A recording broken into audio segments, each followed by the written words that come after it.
Hey,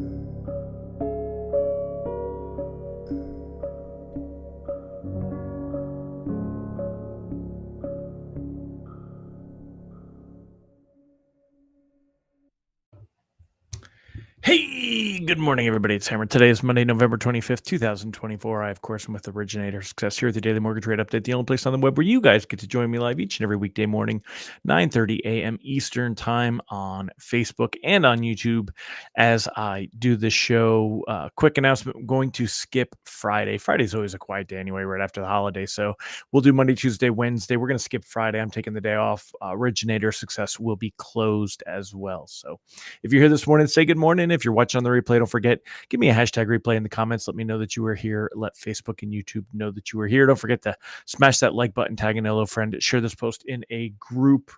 Let's go ahead and say hi to all the live folks here this morning, all of my friends. Jeremy Lowe, that's right, dude. I finally have great news.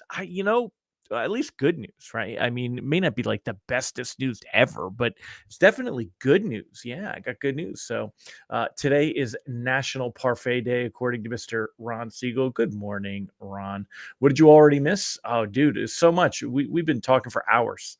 FOMO, baby. You missed it all. National Parfait Day. Which favorite parfait? What are the different parfaits? I don't know. I like strawberry parfait. Right? What are the different parfaits out there? I like strawberry parfait. What is a parfait actually? I don't know. It's sweet. It's dessert. I'm loving it. Good morning, Nicole Semerad. Good morning, Mallory Fotiadis.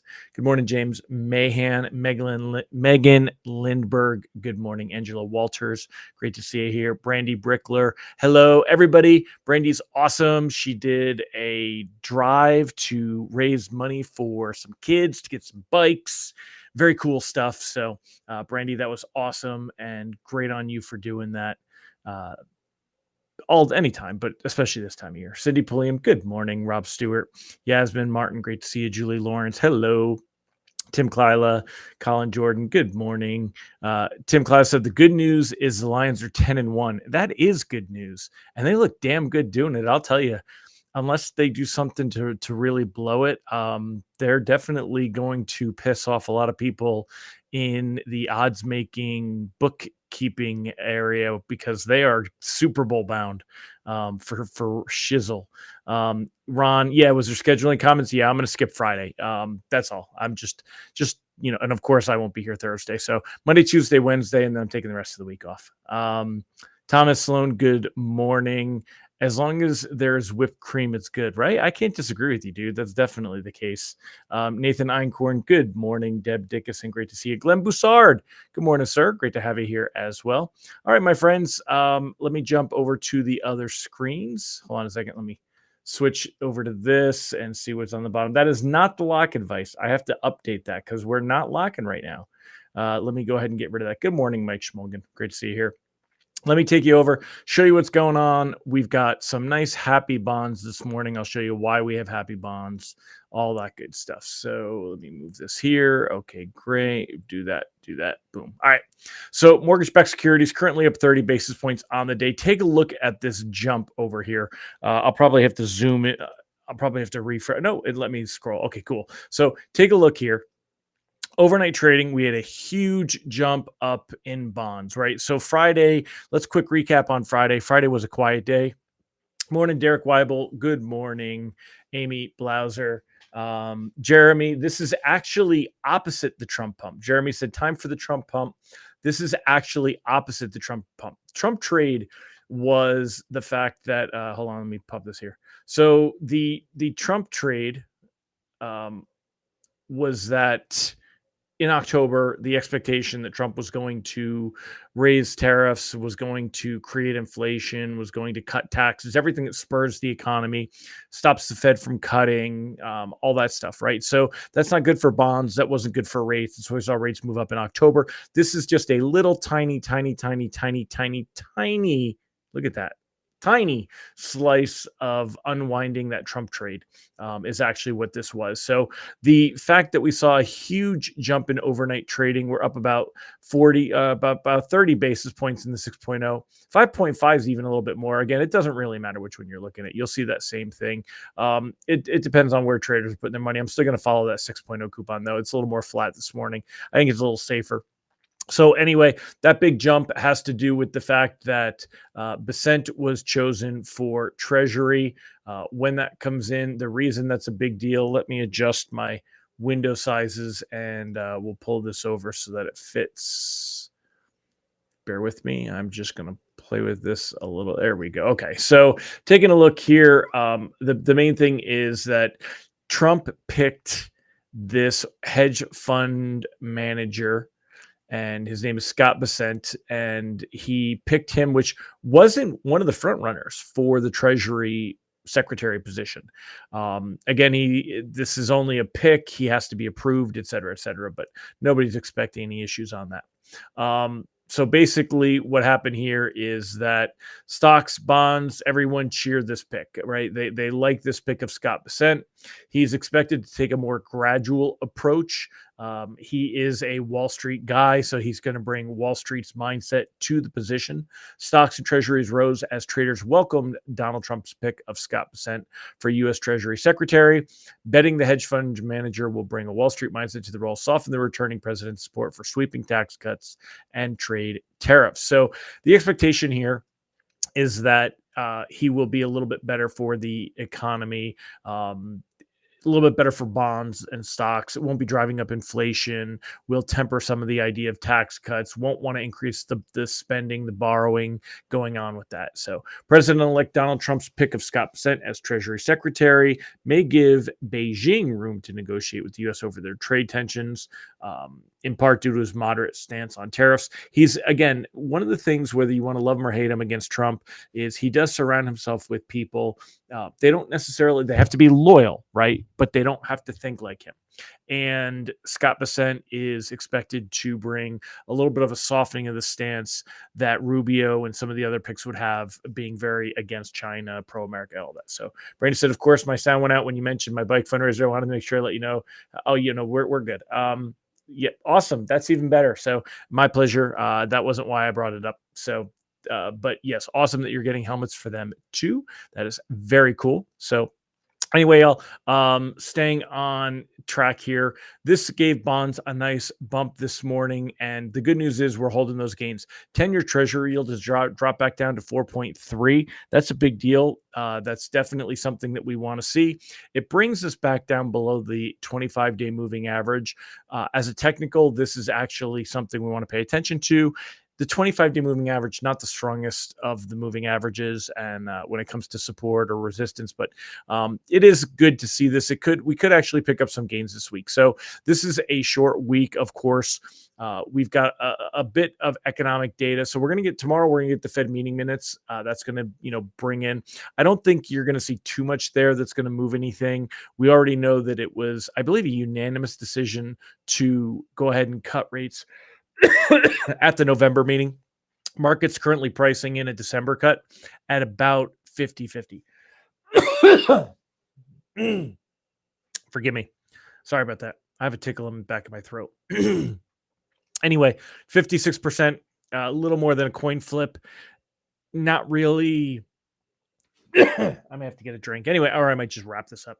We're only at 9 minutes. But anyway, the idea here, the Bessent pick did not change expectations of when the Fed is going to cut rates.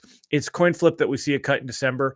It's a coin flip whether we see that cut instead in January. Either way, if we do get one in December, markets really don't think we're going to see another cut in January.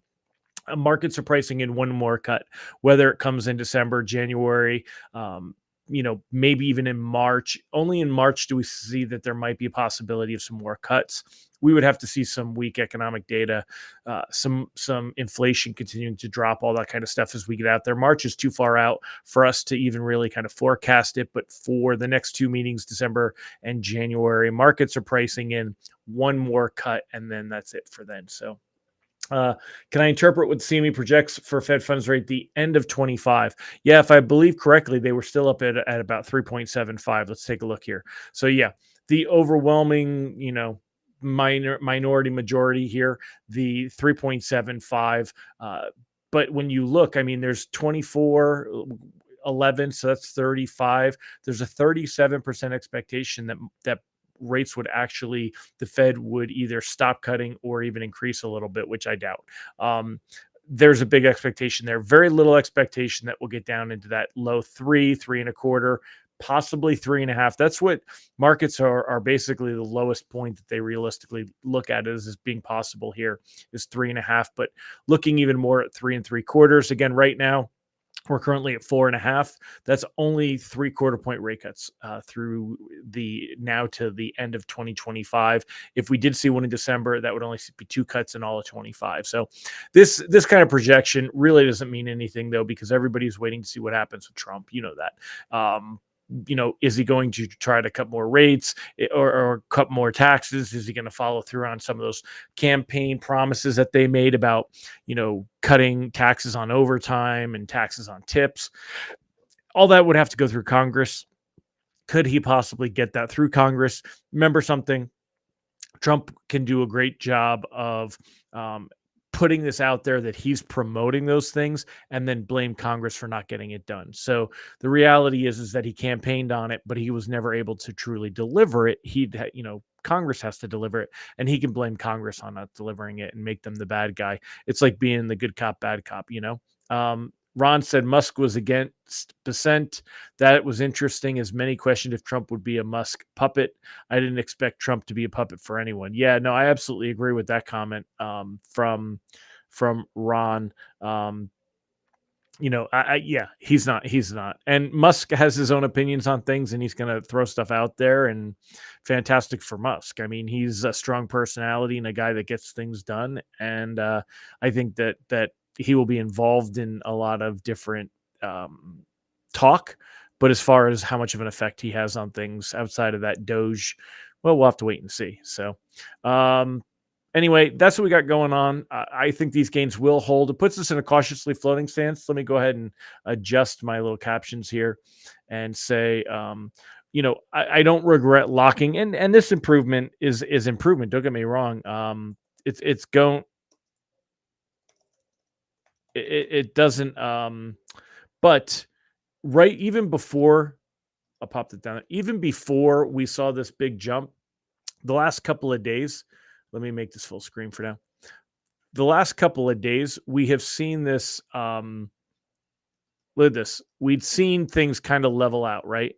So we had been up and down, up and down, up and down. And then the last few days, Friday, Thursday, Wednesday, Tuesday, it was the last day that we had real volatility and things kind of leveled off here. And you could see it, it's not as apparent when you look at it in the candlesticks.